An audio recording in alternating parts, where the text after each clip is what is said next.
Awesome. Welcome back, everyone, to another Tour Tuesday event. My name is Lizzie Gray, and I'm a project coordinator for Connected Lynn County. As always, I will be your host. For today's event, I'm joined by Ann and Matt from the Eugene Emeralds minor league baseball team. Thanks for being here, both of you. Would you like to introduce yourselves? And we'll go ahead and start with Ann.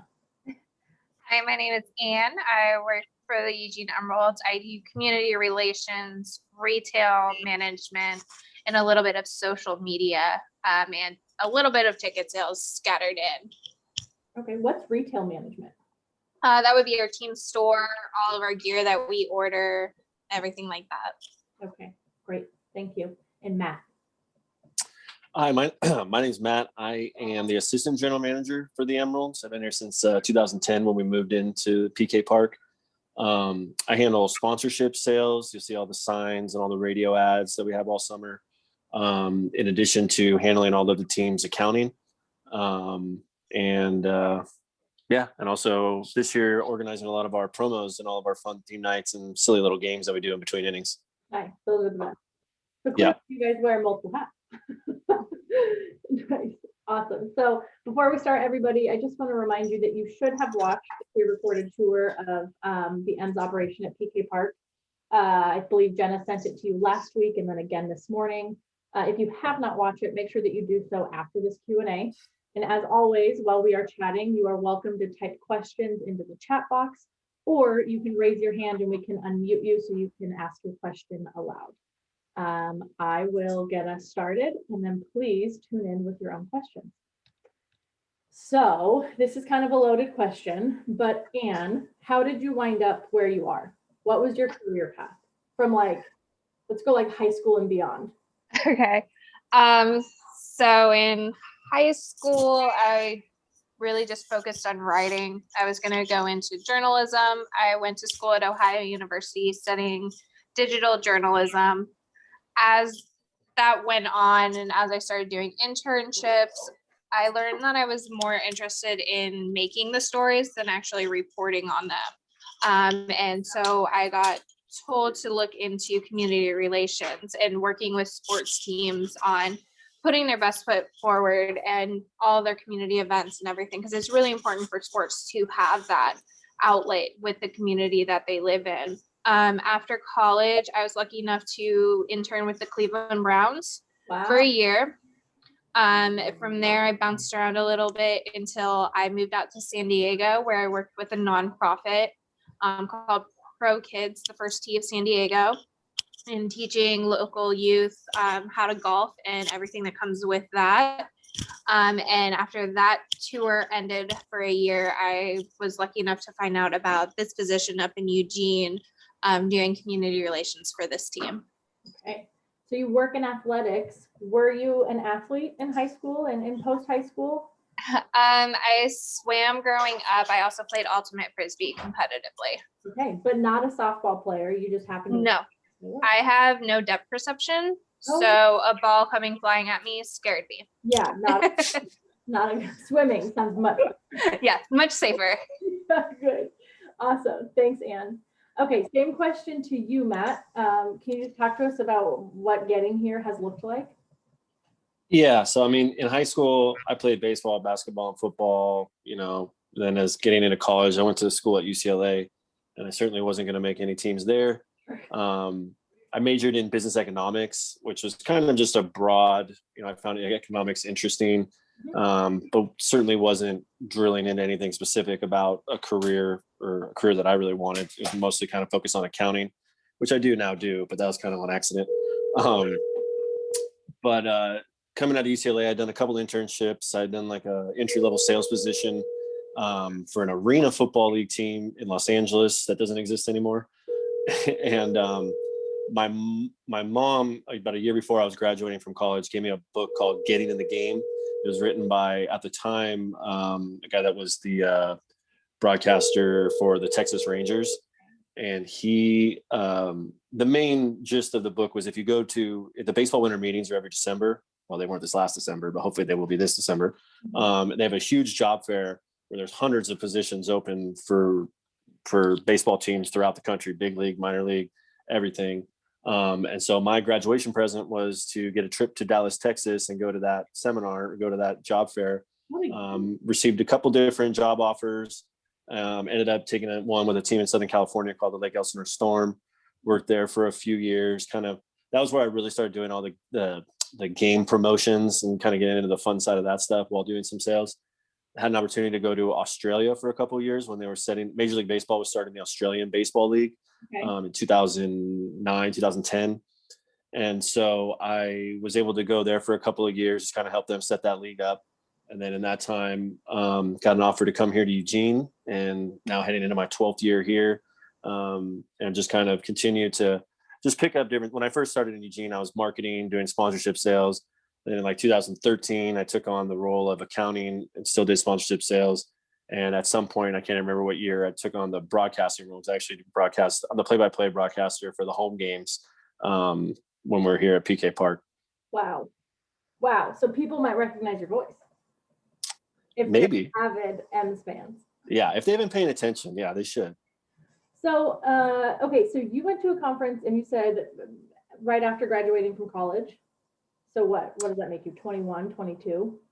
Yeah, I was 21. It was actually the week before my finals. So I actually skipped out on the last week of class to go do that. But unlike most other people, I already had a job for when I was graduating the following week. So that was good. So what does it matter? Yeah. So my question for you, so you go to this conference and sure there are hundreds of jobs open, but I'm sure there were thousands of participants at this conference. And you walked away with multiple job offers. What set you apart, in your opinion? Well, the biggest thing, I like to think UCLA looks pretty good on a resume, but the biggest thing for those sports organizations, because that really doesn't matter, is was the fact that I had that sales experience with that Arena Football League team.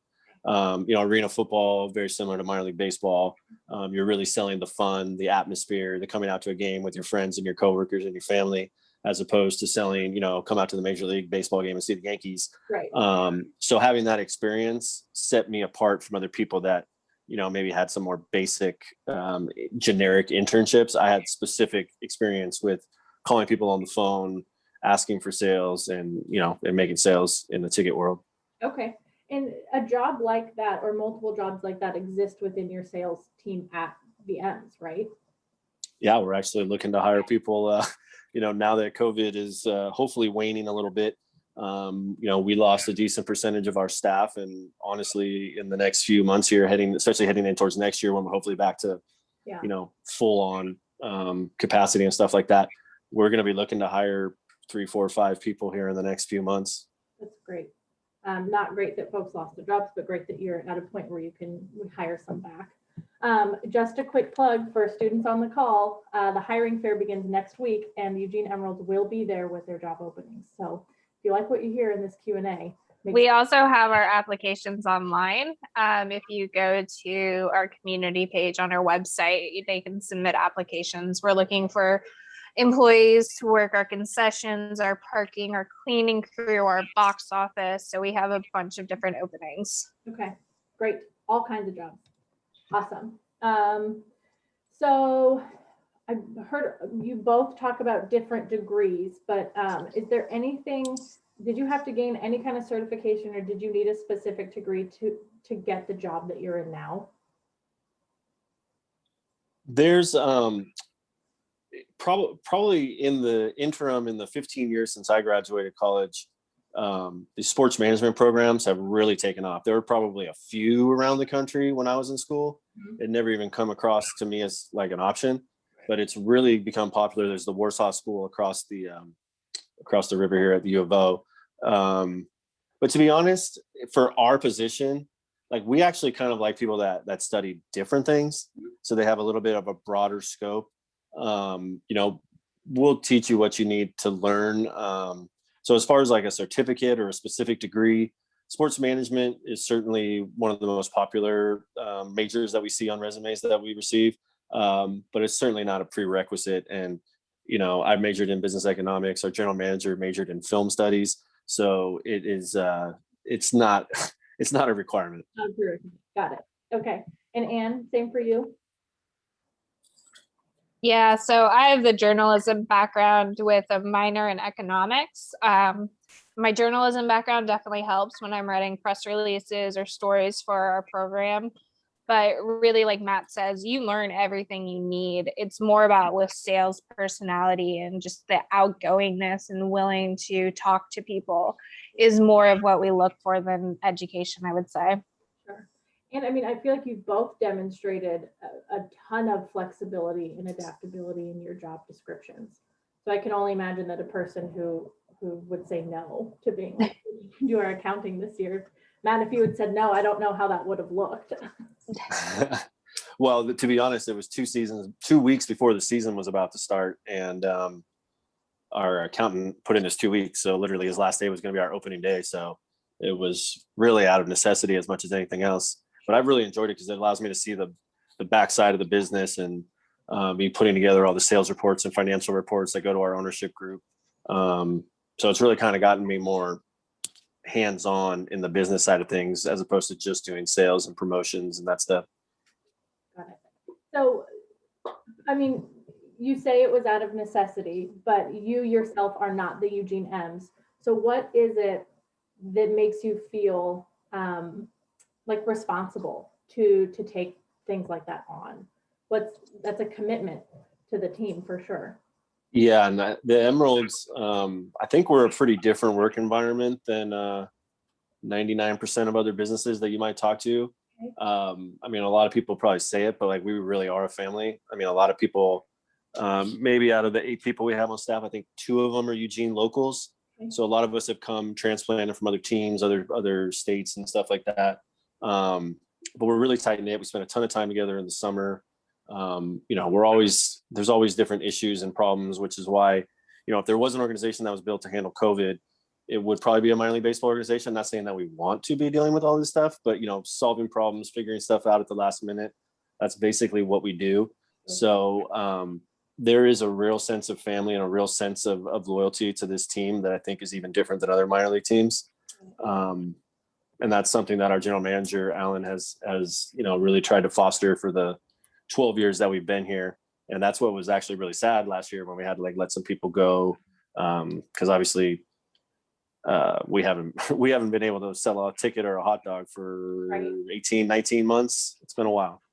Yeah, absolutely. I think with that too, a lot of it comes to us looking to build our portfolio and wanting to learn more and being able to have that ability to take on those other projects that we're interested in definitely helps too. Yeah, absolutely. The real test, if you are truly family, Matt, who would you call to help you move? If you had to move tomorrow, would you call the entire staff?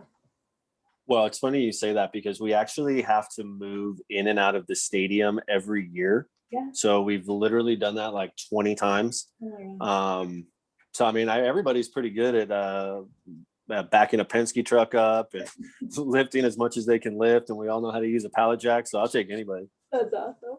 Cool. So aside from the family, the cohort that you work with, what else keeps you happy in your job? What keeps you with the Emeralds? We'll go Matt first. I mean, obviously I'm just grew up a huge baseball fan. Mm-hmm. I don't know. That's a good question.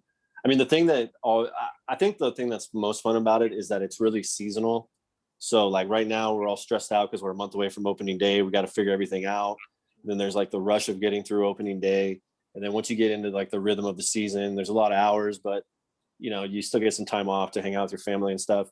Then you get into the fall where you get a little bit of time to get away. And then you start planning for the next year. So it's kind of always different. And for me, getting to do the broadcasting part is really the most fun part for me. I mean, that's just like a dream come true to be able to talk on the radio about baseball. Yeah. So I only get to do that, you know, in the past 38 times a year, now 60 times a year. So I always look forward to that. And it's like, that's the big difference in the summer. Like, oh, I get to be on the radio and I get to do the thing that I really love. Yeah. Do you get nervous? The first game, I'm always, because we don't know who the players are until like a few days before the season starts. So it's like, I don't know who this guy is. I haven't had a chance to talk to him. Hope I don't mispronounce his name with his parents listening.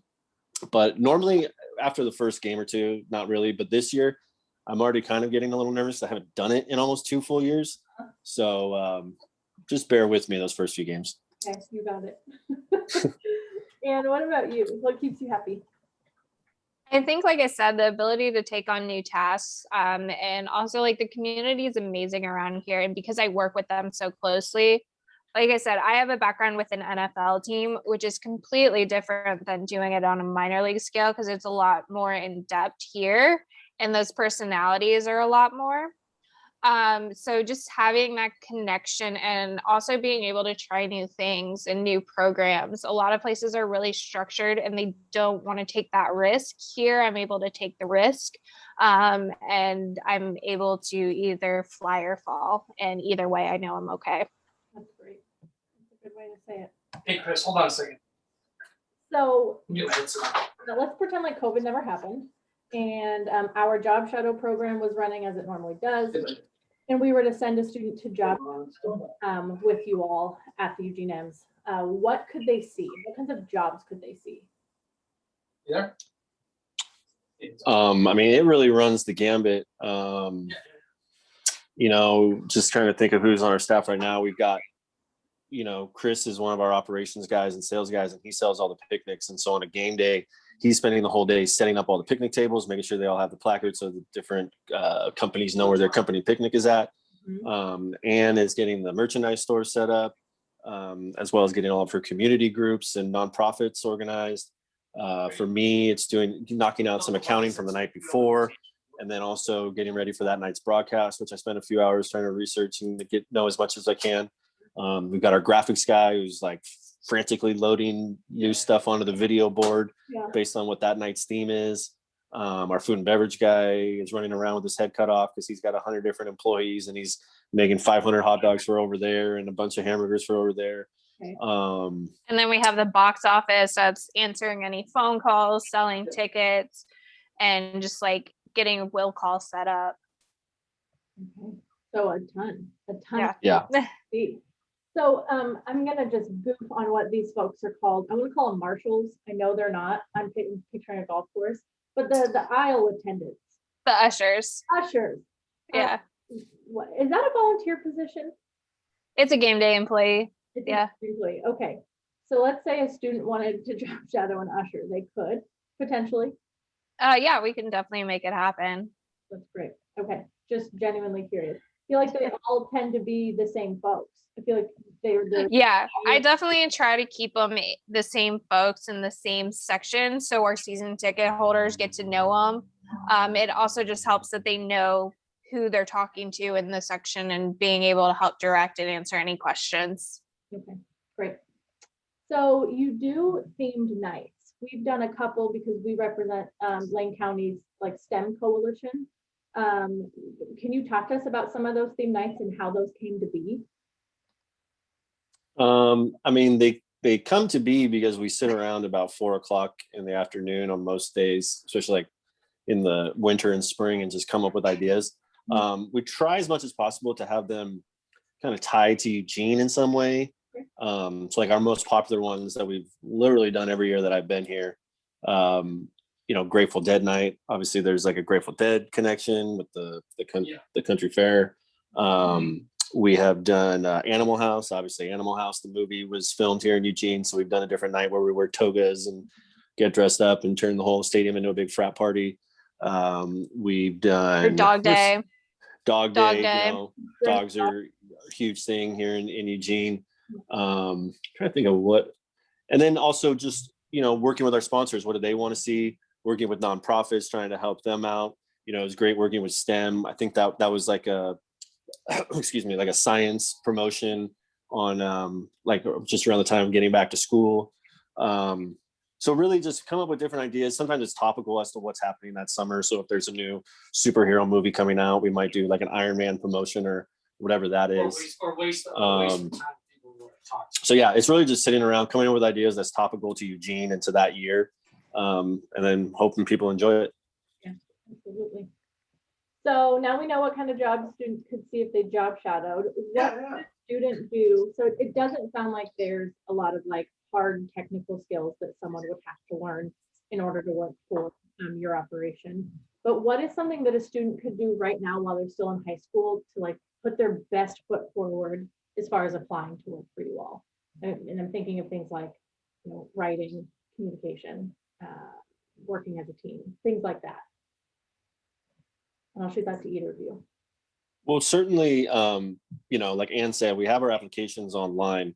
Filling it out with a little bit of attention to detail always helps. Certainly, making sure you're not taking 5 family trips this summer and you're going to be unavailable for half the games doesn't hurt. Being able to work the weekday nights, the weekends, and all of that. Just know that, especially with sports, you're gonna have to work odd hours, and being willing to accept that and not be like, I need every Friday night off, kind of thing. And one of the biggest things is to there's no, especially in a job like this, I mean, so many people, I talk to people all the time. I mean, I just talked to a guy that was dropping off our hand sanitizing stations. He's probably in his 50s, and he was like, I worked for the M's when I was in high school. And he's like, just like everybody else around Eugene. So it is really kind of a cool tradition, and we are a perfect place to get your first summer job. Like you said, there's not really a lot of technical skills or background that you need. So, I mean, one of the biggest things is in the application, pay attention to detail, express your willingness to work. And also, one thing I might leave out is so many people always put that they love baseball, which is great. We all love baseball. But if you're going to be making hot dogs all summer, like, you're not going to be watching baseball. We're here to work, and that's why you got the job. I didn't hear math, and I picture like concessions and sales, and I feel like there's some like basic math that would be needed. Is that true? If you're a cashier, yeah, probably. Okay, and I know everybody's got calculators and what do we call those? Cash registers, but Yeah. some speedy math might be helpful. Definitely, yeah. Okay.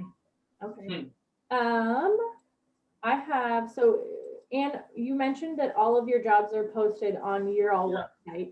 Your website. Yep. Are they posted anywhere else, like Indeed, Craigslist? No, we just do it on our website.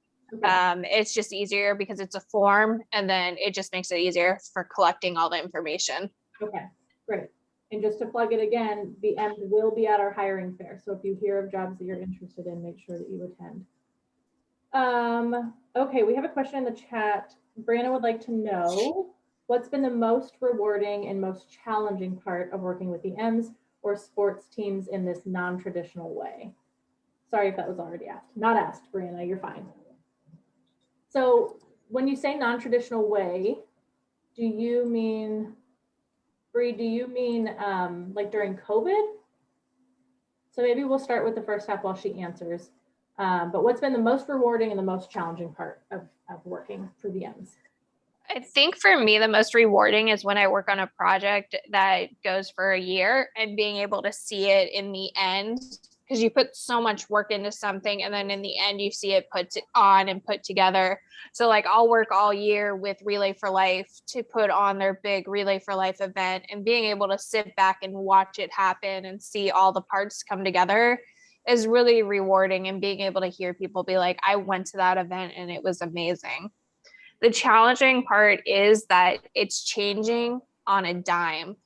So being able to make a switch on something you've worked so hard for, and then having to scrap it and then restart, it's definitely challenging.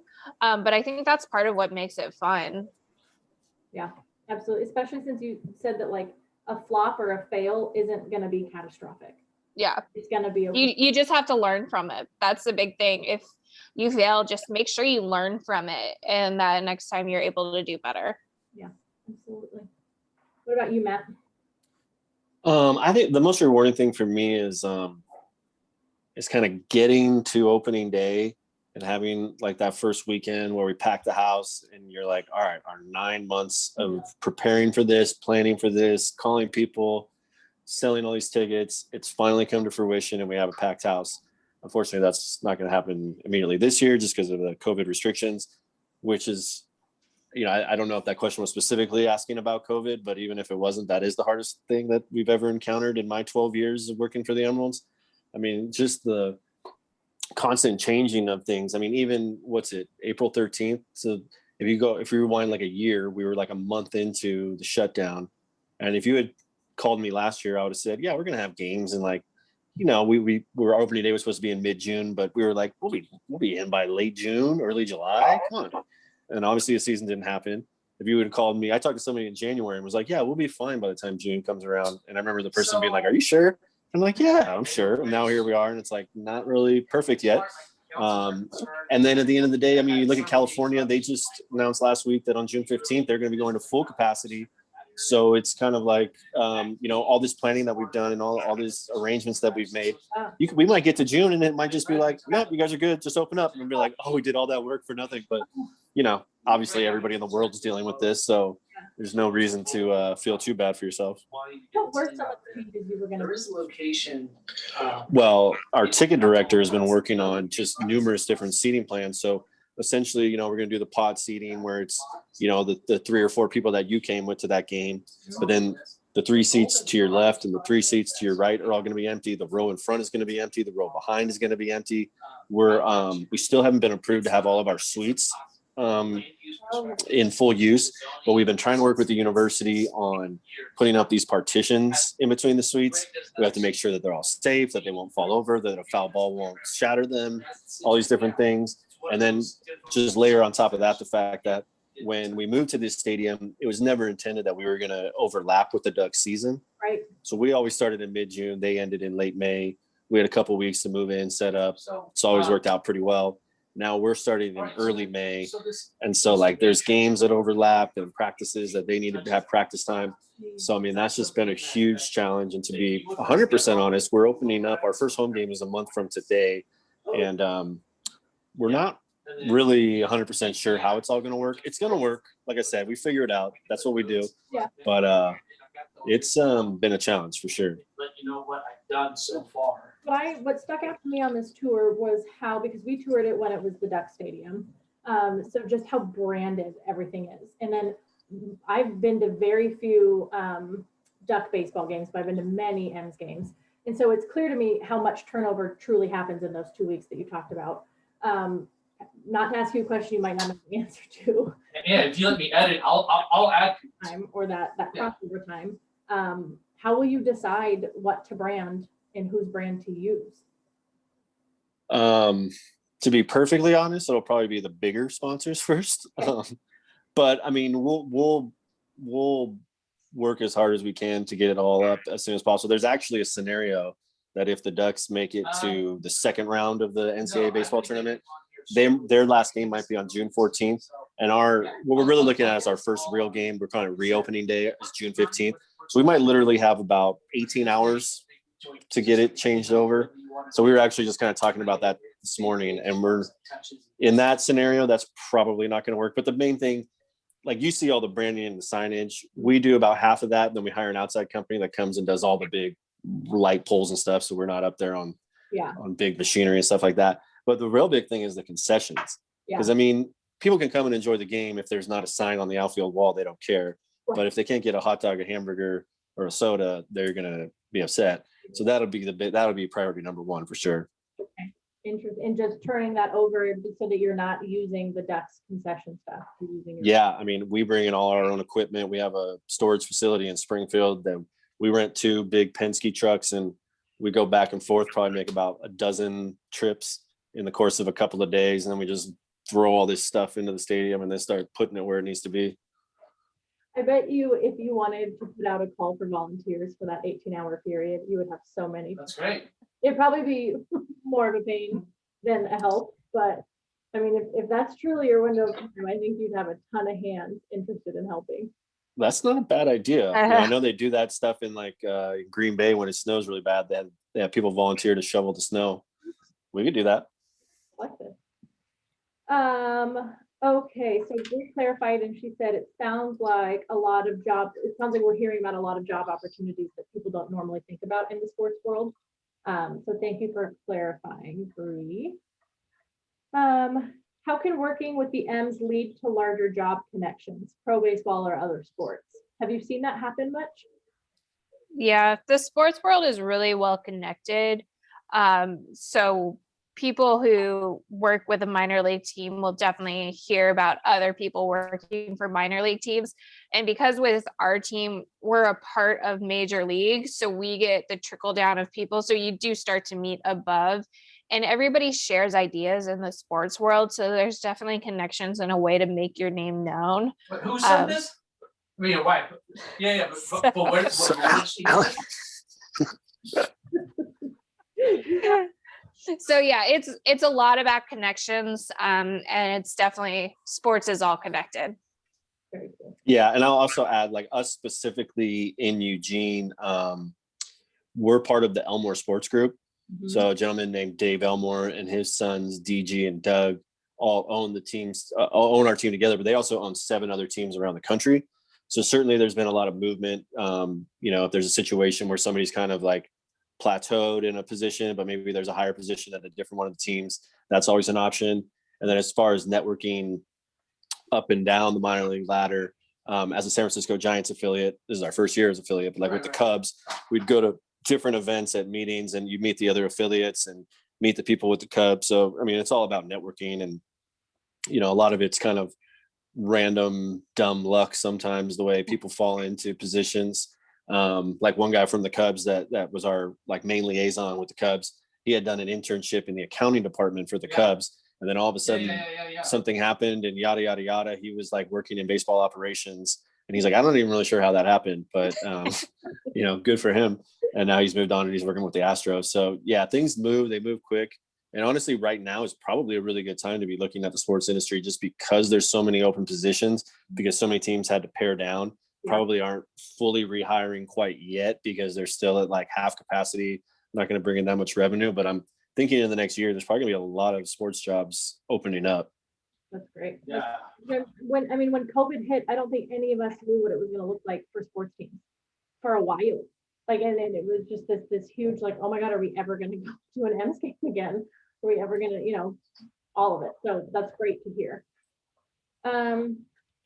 Couple of questions. I'm really happy Ricardo just joined us. Ricardo's a What would make it more serious? I mean, so just like even if I only hear Alan right now. Yeah. I'm gonna find a new spot. That's what makes Alan so great, is that he's loud and he's charismatic. So Sometimes he's just loud. That's okay. If we don't have like a dog barking or doorbell ringing or Right. it's not normal. Sure. So don't worry. So sorry, what was? No, that's fine. So Ricardo just joined us. He's a teacher down in Cottage Grove and he teaches business. And I believe they have a sports business program, or he has a class that's sports business. And so he asks, and they joined just a little bit late because their schedule changed. But he asked why you all give back to the community so much. We're community based. We would not be who we are if fans didn't come and support us. So I think it's really important for sports teams to give back to the community and show that positive role model. No matter what, when you hear that somebody is a professional athlete, you automatically look up to them. And so it's up to the sports teams to show the athletes what kind of role model to be and give them opportunities to show that positive light. Because, and especially with us, because we're a minor league team, we get them right at the beginning. So they're just starting their journey. So being able to be out in the community and show them everything we do, I'm hoping to shape them as they make it into a bigger sports arena or just wherever they go, just to know the importance of giving back and showing like a thank you for everyone who's supported us in the past. Yeah. And just to tag on that, it's actually, I mentioned Dave Elmore, the owner of the ball club, and he owns 7 other baseball teams. And he could probably buy in and be a minority owner of a Major League Baseball team, but he actually likes the minor league baseball field because you have that opportunity to make a real impact in the local community. And so that's always just been a strategy of ours. And honestly, it's not only to give back to the community, but it helps our business, because when people see us supporting the causes that are near and dear to them, they know that we're here for more than just to sell baseball tickets. But oh, by the way, along the way, we do sell a few more baseball tickets because of all these efforts. Right. And so it's kind of like a nice symbiosis all around. And last year, even though we had no games, between the Lane County Mask Project that Ann and my wife worked on to make thousands of masks right when the shutdown happened, and then also some fire relief efforts that we did to try to get different products to the people that were displaced because of the fires up the Mackenzie River. We actually were honored with minor league baseball awarded us the Freitas Award as one of the top business operations with a focus on community efforts. So, not only are people locally noticing, but the teams around the country notice those efforts too. Wow, that's incredible. My first thought was just relationship building, professional relationship building, and it does kind of create that symbiosis. I hear what you're saying there.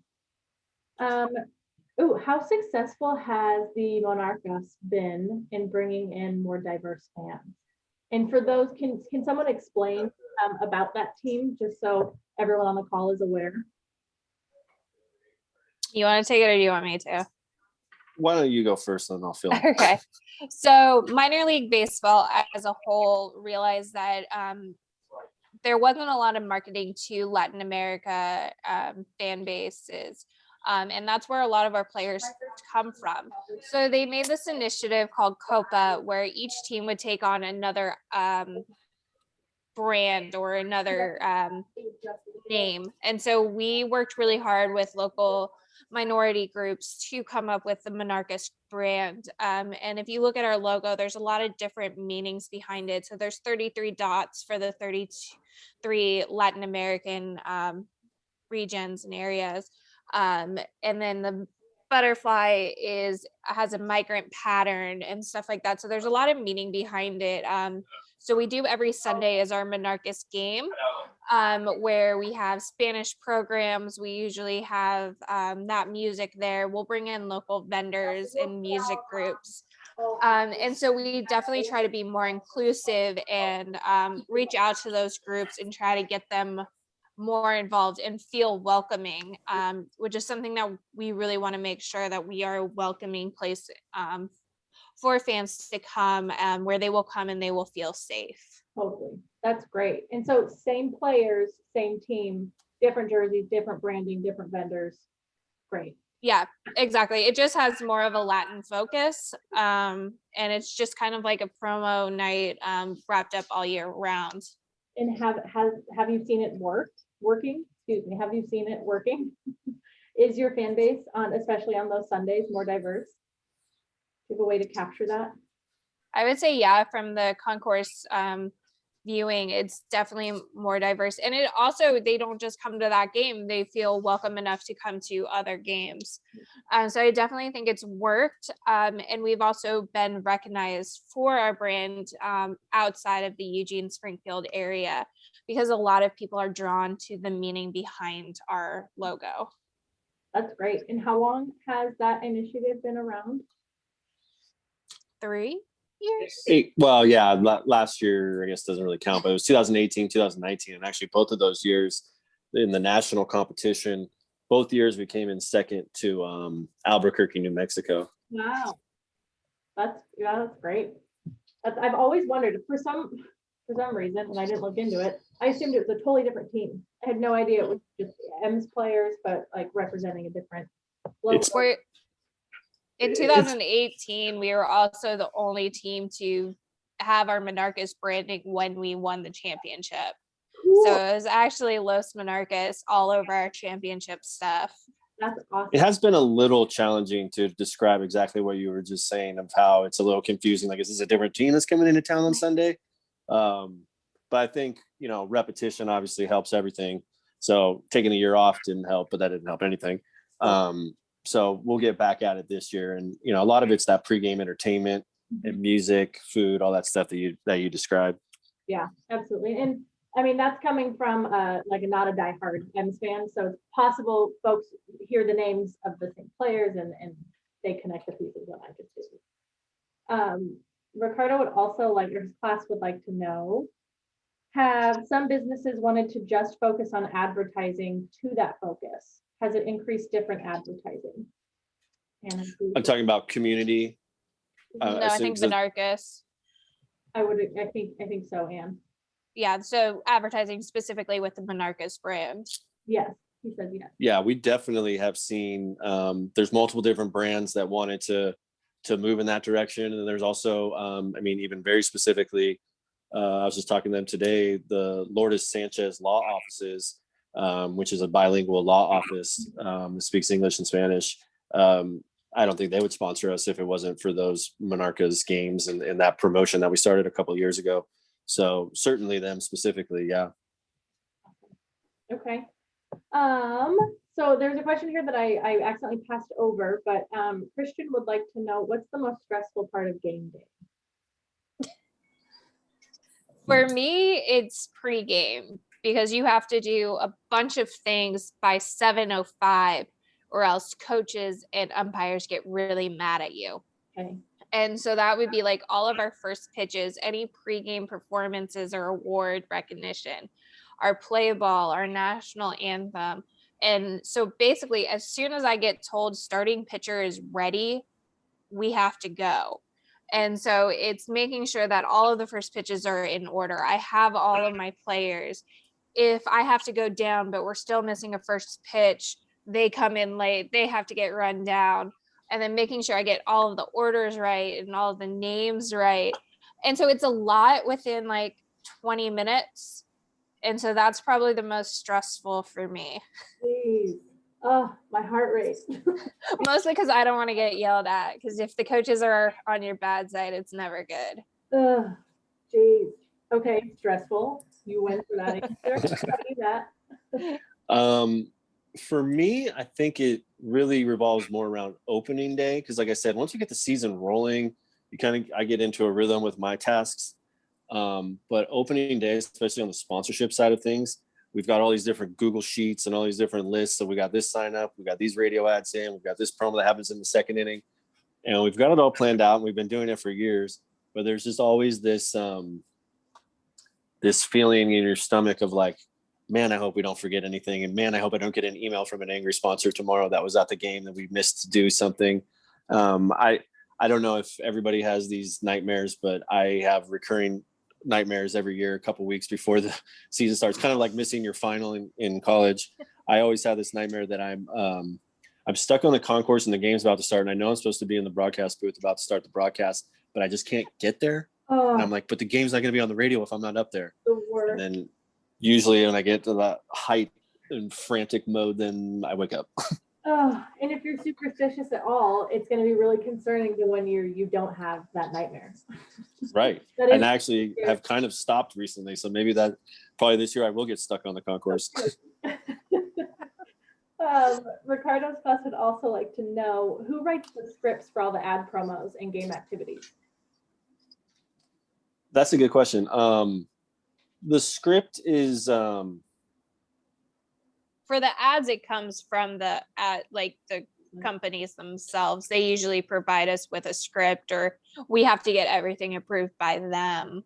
Okay. Right. Yeah, the sponsor reads and the stuff that's, promoting for you to go to Carl's Jr. or drink Pepsi or all that kind of stuff.